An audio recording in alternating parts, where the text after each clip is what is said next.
15 ans après la mort de Krishnamurti, sa pensée demeure une référence dès lors qu'on parle de spiritualité et de méditation.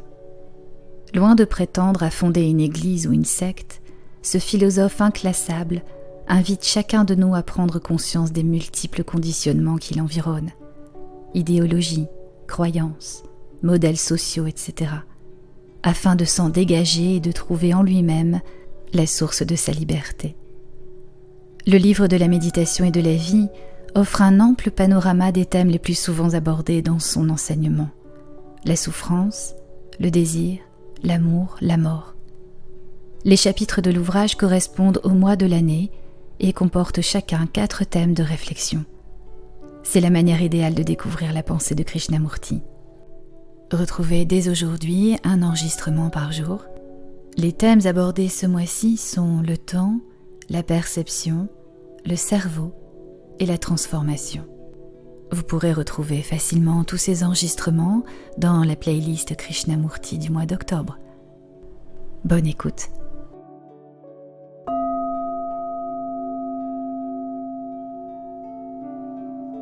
Le livre de la méditation et de la vie, Krishnamurti. 14 octobre. Le savoir dévoie l'esprit. L'esprit est l'unique instrument dont vous disposiez. Et l'esprit, c'est également le cerveau. Donc pour pouvoir comprendre la vérité en ce domaine, vous devez comprendre le mécanisme de l'esprit, n'est-ce pas? Si l'esprit est faussé, la vision juste ne sera jamais juste. Et si l'esprit est très limité, il est impossible de percevoir ce qui est sans limite. L'esprit est l'instrument de la perception, et pour percevoir véritablement, il doit être remis dans le droit fil, lavé de tout conditionnement, de toute peur.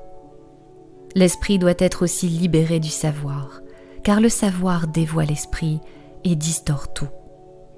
Cette immense capacité d'invention, d'imagination, de spéculation, de réflexion qui est le propre de l'esprit, ne faut-il pas s'en défaire si l'on veut que l'esprit puisse retrouver sa fraîcheur, sa simplicité?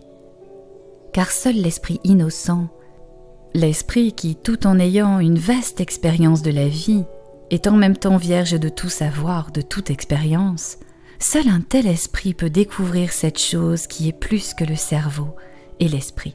Sinon, ce que vous découvrirez sera dénaturé par l'expérience déjà vécue, et votre expérience n'est que le résultat de votre conditionnement. Je vous retrouve demain avec plaisir pour une nouvelle lecture. Et si ce n'est pas déjà fait, merci de penser à vous abonner, à laisser un commentaire, à partager autour de vous, à liker.